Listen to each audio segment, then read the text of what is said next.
What's going on, everybody? Danny Gutierrez here. Thank you so much for joining me on this episode of the Total Fight Mike. It is 11:25 a.m. of the 18th of November of 2020. The dreadful 2020. Hindsight's 2020 for 2021, right? I hope everybody's doing well. Hope everybody's healthy. As I promised, I'm bringing you more content.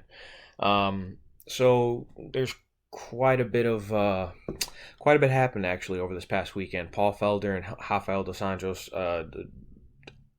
gave us one of the best fights in the lightweight division of recent memory, next to the performance that Justin Gaethje had against Tony Ferguson, and again, the performance that Khabib had against Justin Gaethje.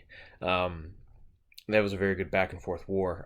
Paul Felder, for basically the first two rounds, that spinning back elbow was nice, just leading with it. But the wrestling of RDA just basically took over for him. And, spending many years in a weight class where he had to push around bigger, stronger guys, I'm pretty sure he had the success in his takedown ability.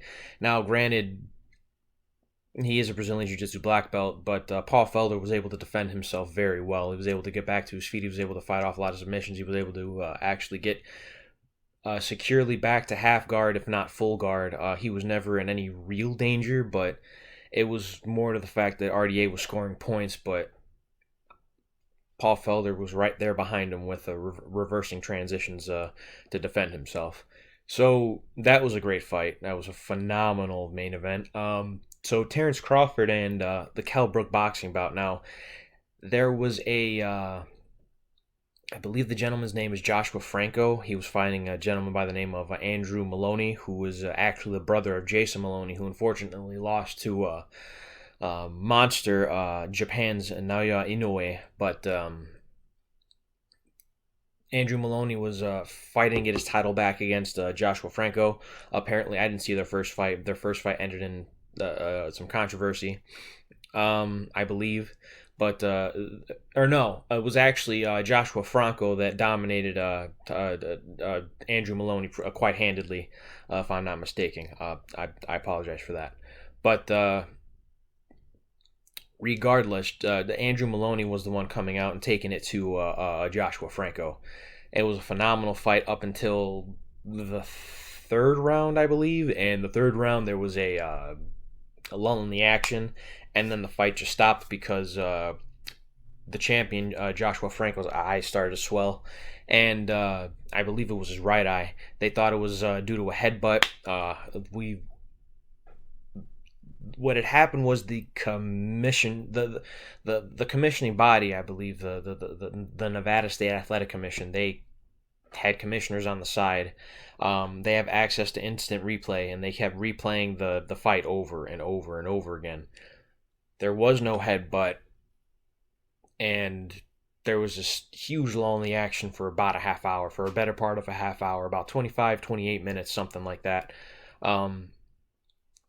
Joshua Franco had his eyes shut.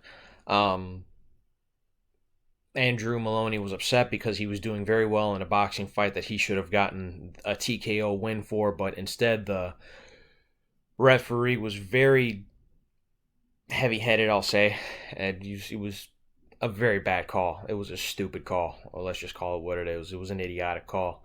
Andrew Maloney should have won his title back. Joshua Franco should not be the champion because he got outboxed.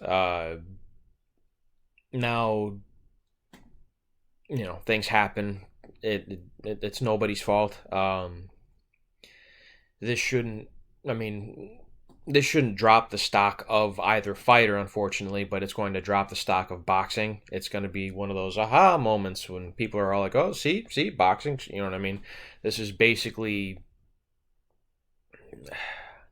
those moments when you're on social media and everybody's dumb on social media. You know how when you just read the title of an article and you don't actually read the article? That's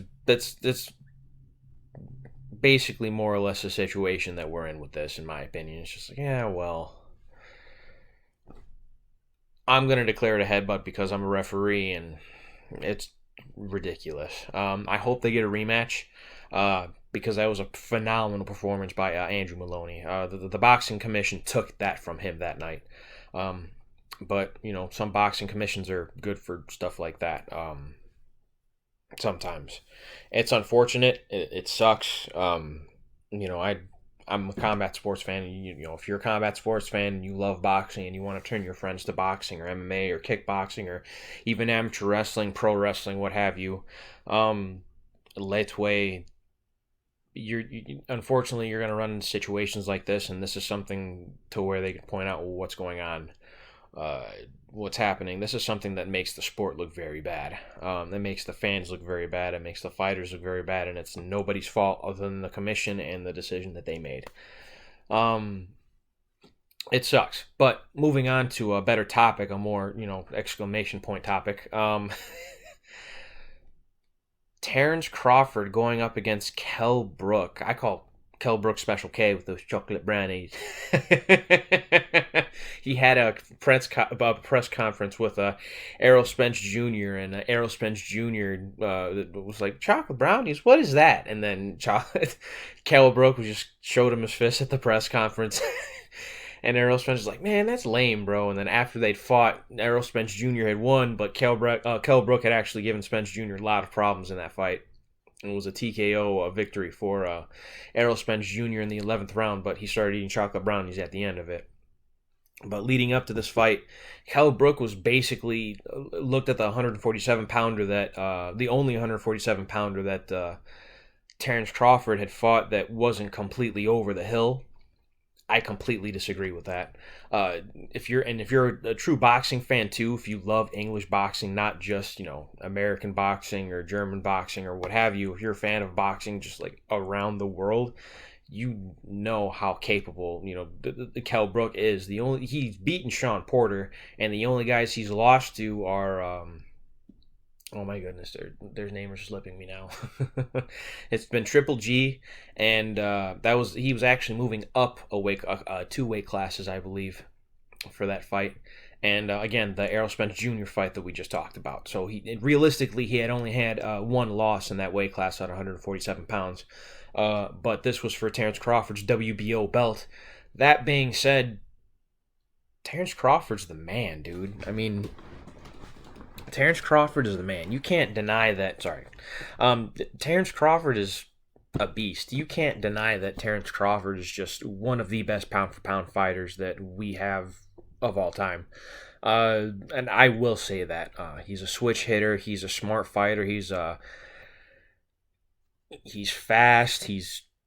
He can fight, not dirty, but he can fight, real nasty if he wants to. He's got some very powerful hooks. He's got phenomenal straight punches.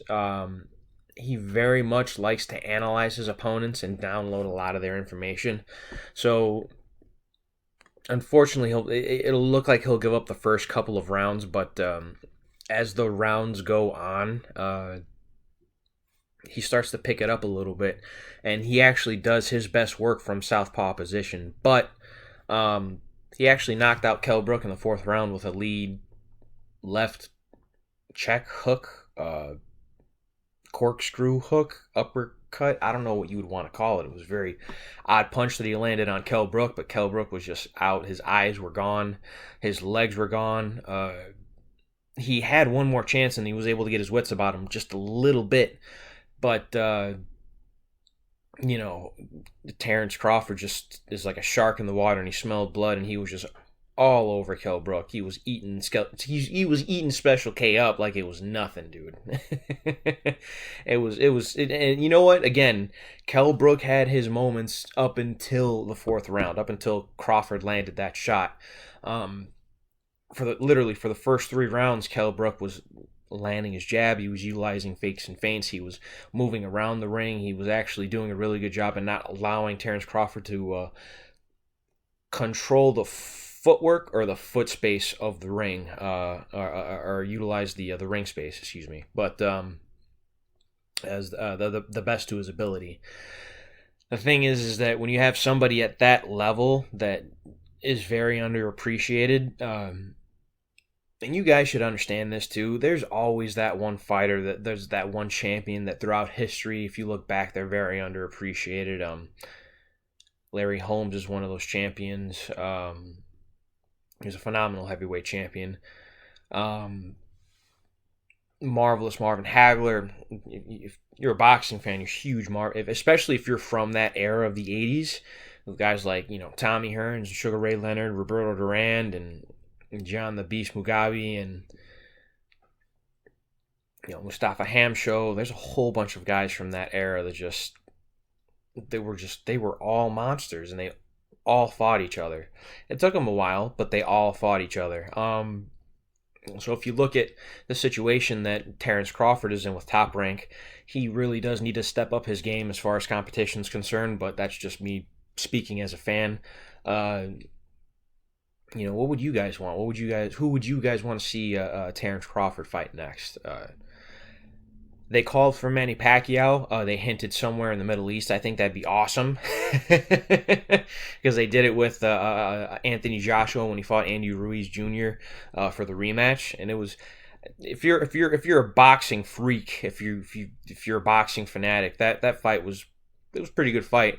Now if that was a fight that you want to show your friends and you should be like, man, watch this fight, not the fight you necessarily want to show your friends if you want to get them in combat sports. But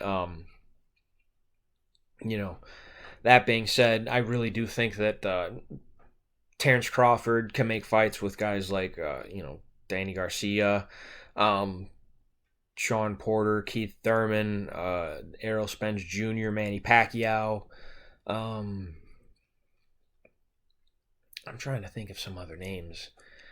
As soon as I look at the rankings, I'm going to be like, oh, I can't believe it. Here's another thing, too. The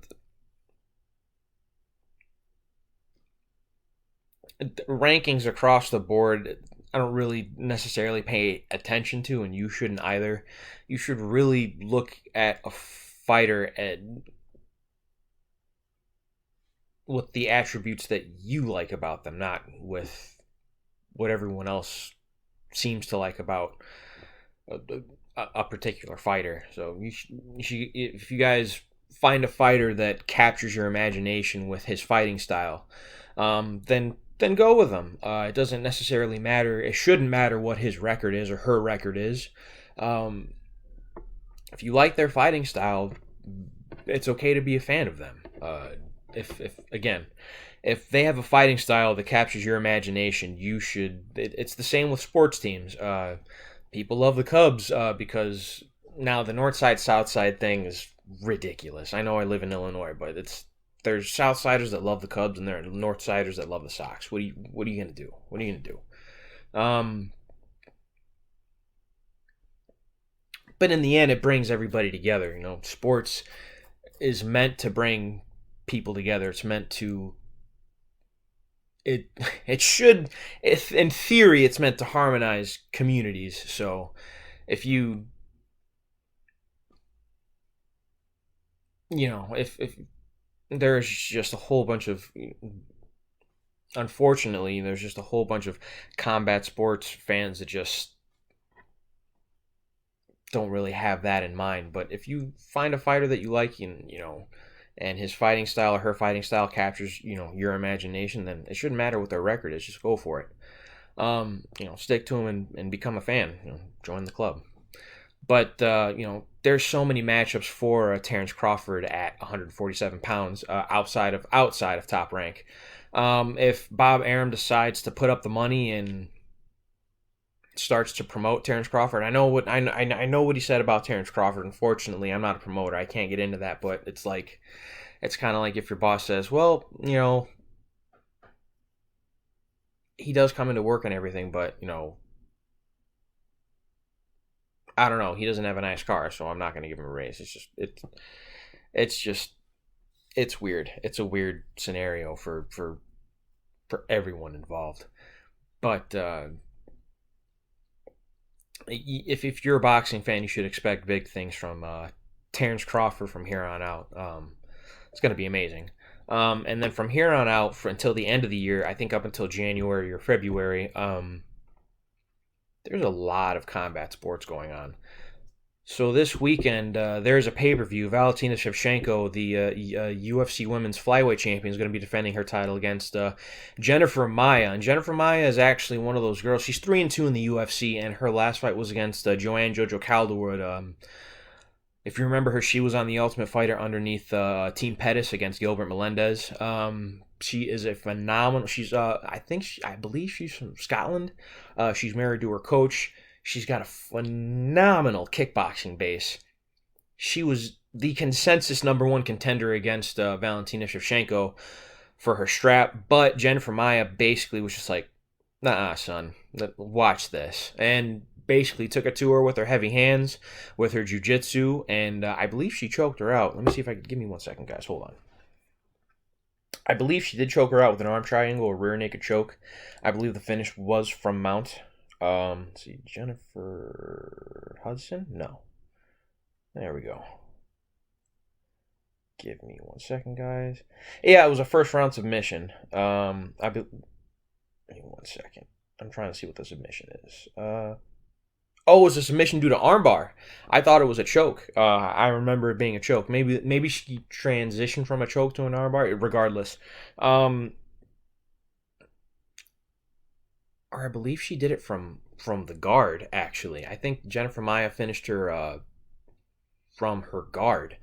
But if that is the case, that just shows you how good Jennifer Maia is off of her back. Shows you how good she is on top. She's actually she's short and stocky. She's very strong in the clinch, defensively speaking. She's very heavy-handed, too. She's got great leg kicks, but Valentina Shevchenko is basically the Swiss Army knife of women's mixed martial arts. Her only 2 losses are to Amanda Nunes, and outside of the UFC, lost to Liz Carmouche, which she just recently avenged. Wasn't the most exciting fight, but she won. Now, the fights with Amanda Nunes were very, very close. I felt like that she won the second bout, but the numbers say different. So I would have to rewatch the fight, but it was a very close fight both times.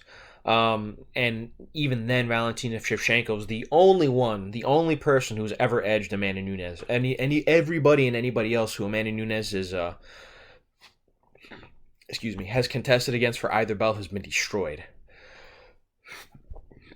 Excuse me, guys. I had nothing but coffee. Excuse me. Starbucks. My girlfriend works third shift out of hospital, so on the way back, she picked up Starbucks. Ooh. My esophagus is starting to make me pay for it. I apologize, guys. That's gross. Anyways, with Valentina Shevchenko being as dominant as she is at 125 pounds and being the champion, it's very hard to find challenges for her. And you're starting to see the same thing with Amanda Nunes at 135 and 145 pounds, specifically at 145 pounds, because basically they only made the 145 pound division for Chris Cyborg. Now, as soon as Amanda Nunes landed those punches and knocked out Chris Cyborg, she was the consensus greatest women's mixed martial artist, women's fighter of all time. Next to Layla Ali, next to Clarissa Shields, next to Marlos Conan, the Pioneers, Gina Carano, Chris Cyborg, whom she knocked out, Sarah Kaufman, Miesha Tate. I know Ronda Rousey's in that mix, but she was a part of the newer wave. These girls all kind of paved the way for Ronda Rousey to build a foundation and to just shoot like a rocket. So, piggybacking off of that is basically where Amanda Nunes exploded. Valentina Shevchenko is one of those stars, is one of those fragments. She's very, very good. She's very well-rounded. She's consistently traveling the world, training with her team, with her sister. Antonina Shevchenko is actually fighting on the undercard. I believe she's the first bout on the actual card. The main event for that is Davison Figueiredo against a gentleman by the name of Alex Perez. Alex Perez and Jussier, or not Jussier Formiga, he actually just got cut from the UFC, unfortunately.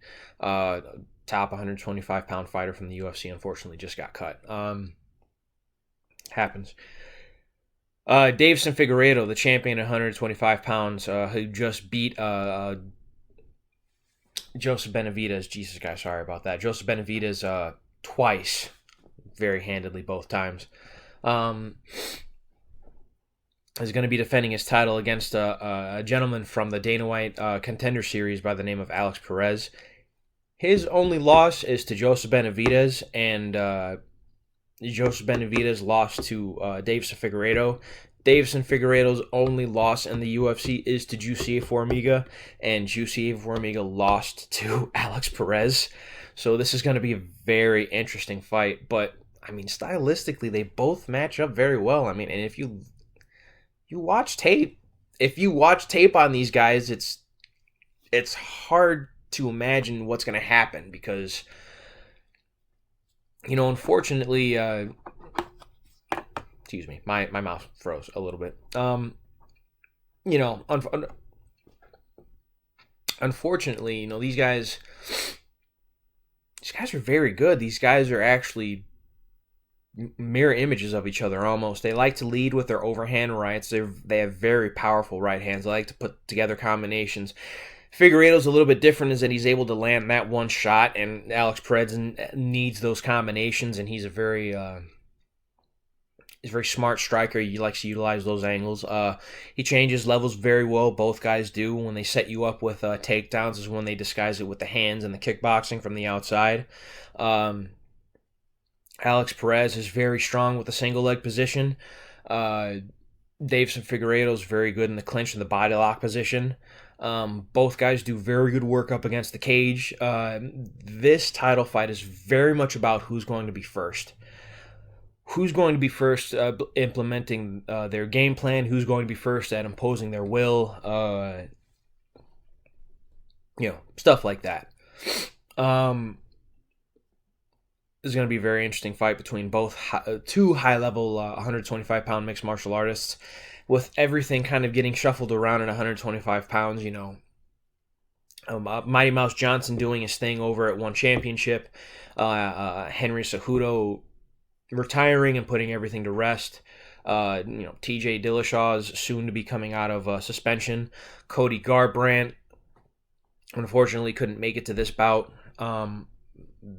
Joseph Benavidez coming at the end of his career. There's quite a bit going on at 125 pounds, actually. It's kind of getting the gears rolling and kind of shaking the rust out of it. You know, the UFC and Dana White's spraying some hardcore WD-40 in the division of 125 pounds. He's not trying to get rid of it. He's not trying to dissolve it.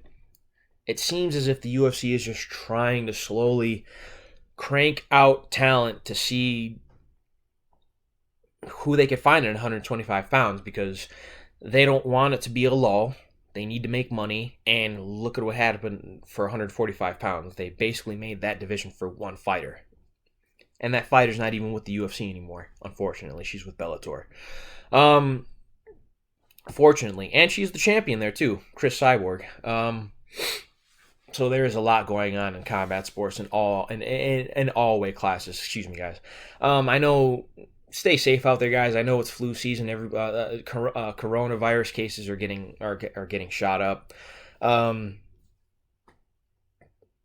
just have a stuffy nose. I'm not sick or anything like that. I get seasonal allergies, and I don't take medicine or anything like that.